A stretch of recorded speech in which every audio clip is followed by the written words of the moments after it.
Heather, and thank you all for staying. I'll try not to talk until it rains.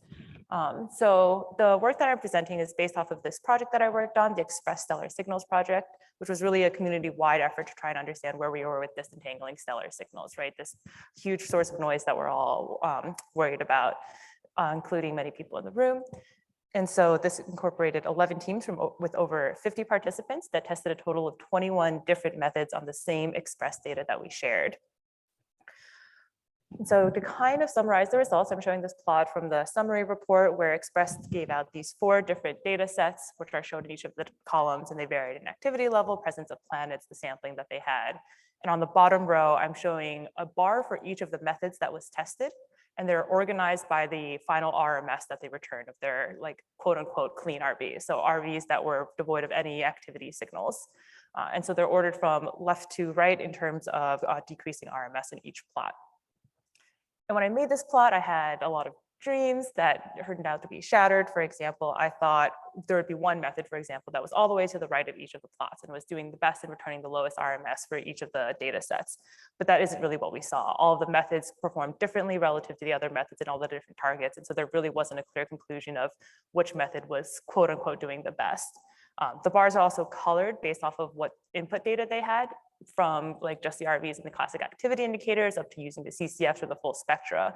And I thought maybe we would see something like, oh, if you use this certain type of input, that's the input that we need that has the most stellar activity content, and those would be doing better. But even those are all muddled up. And so it seems with this, the differences in data set, the differences in activity, all the different things that we're seeing in these different observations, it's very hard to reach a good concrete conclusion about how these methods are performing, which inspired this next step. And so we are officially rebanding the Express Stellar Signals project to the Extreme Stellar Signals project.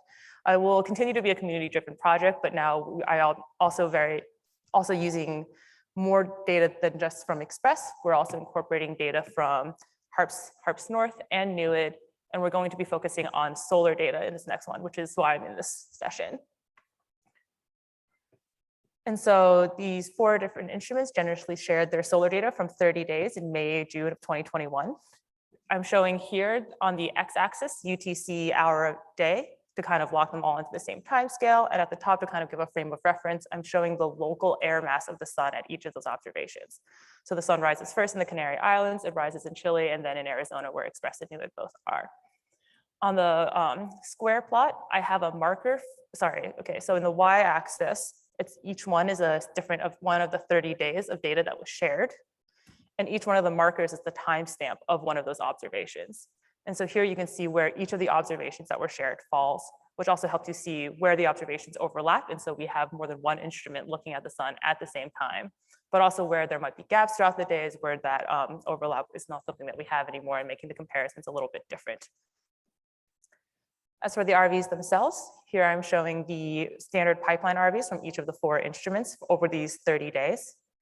And so for all of the analysis that we do just use whatever RVs are produced by the pipeline. And so if you requested data from these instruments, these are the RVs that you would get. For HARPS North and NUID, these are CCF RVs, and for Express, this is the chunk by chunk RVs that Zhao mentioned.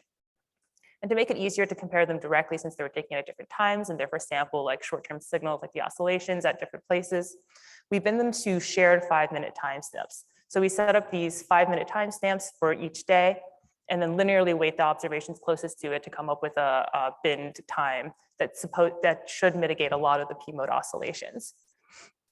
And if we overplot them on top of each other, you can see that each of the instruments are clearly picking out on real variations in the star that are manifesting in the RVs in similar ways. And more than that, they agree on what these variations are. And so we have these long-term trends going up and down. And I've also included some shots of what the surface looks like at the time, and you can see that it's changing. And so these instruments are capturing real variations, and those real variations are manifesting in the RVs in a consistent way. If we focus in now on 4 days where I roughly picked them at random, these are the 4 days for which we have the most amount of overlap between these different data sets. You see now that the x-axis is over a single day, and each one of the subplots is a different day of RVs. And so in the places that there overlap, there are these small scale signals, these up and down variations that are seen in more than one instrument. And so these instruments are capturing the stellar signals that we care about in a consistent way and agreeing even just using the pipeline RVs themselves. One way to see how well the RVs compare across the entire amount of data that we have is the following series of plots. So here for each column is a different pairwise comparison of the two instruments. We have 4 instruments, so there are 6 unique pairs. And for the top row, I'm showing a histogram of the residuals. And so for any timestamp for which more than one instrument was looking at it, we subtract the 2 RVs, and the distribution of that residual is shown in the colored histogram. If you can see, there's a faint black histogram as well, and that's the spread you would expect to see if you just generated false p-mode oscillations and binned it the way that we did. And so you can think of that as the binning error associated with the method of just making the RVs comparable.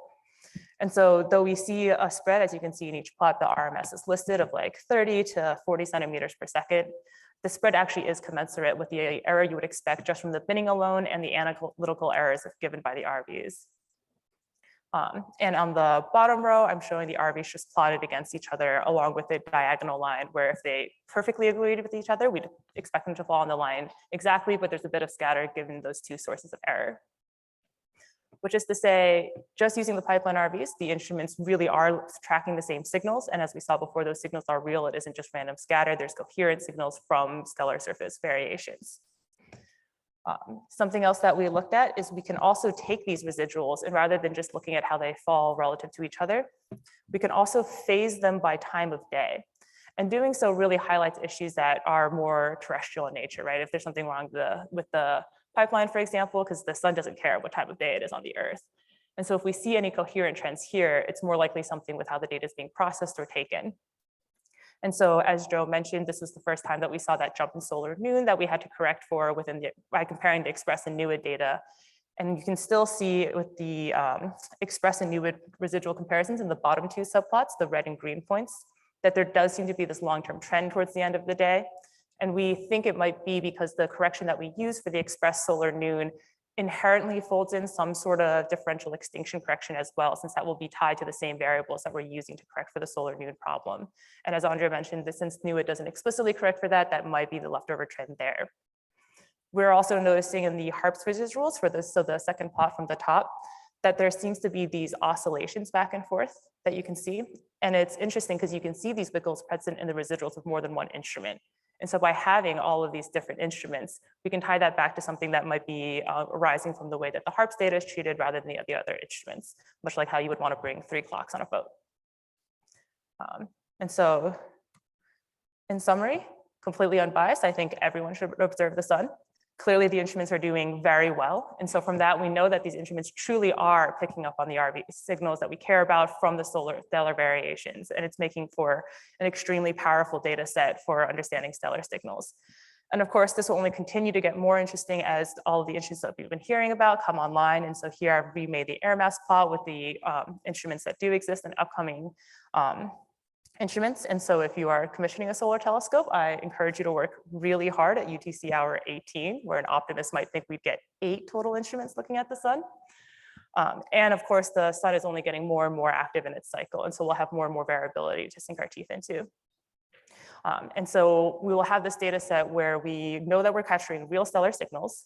We'll have a good understanding of what the instrumental systematics are because we have all this overlapping data.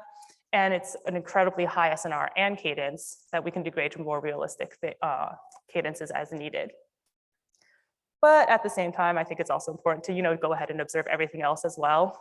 The solar data sets do have some fallbacks. The differential extinction that many people have referenced is unique to the sun itself since it's a resolved source. And it also makes comparison between different instruments slightly more biased since most of them overlap at higher air mass than optimal. And because the barycentric corrections are very different in nature, you won't get the telluric shifting around as much. It could be a pro or a con, especially if you're working on ways to mitigate telluric contributions. That large shift is usually the way that you separate it out from spectral lines. And so none of those methods would be testable on solar data. And lastly, the sun is a great star, but it is just one star. And so just using solar data doesn't necessarily tell us about our ability to correct for stellar signals around planets that actually would host extra solar planets, which ostensibly is what we all care about. But still, I think the solar data set is a great place to start and get a really good understanding of our different methods for mitigation on a data set that we understand really well. And so this is data that I hope to release very soon. And if you are at all interested in using the data, thinking about ways to fold in your solar data set, please reach out to me through email or Slack, or take advantage of the fact that we're all living together right now, and come find me sometime before the end of the conference. And with that, I'll thank you for your attention, and I'd be happy to take any questions.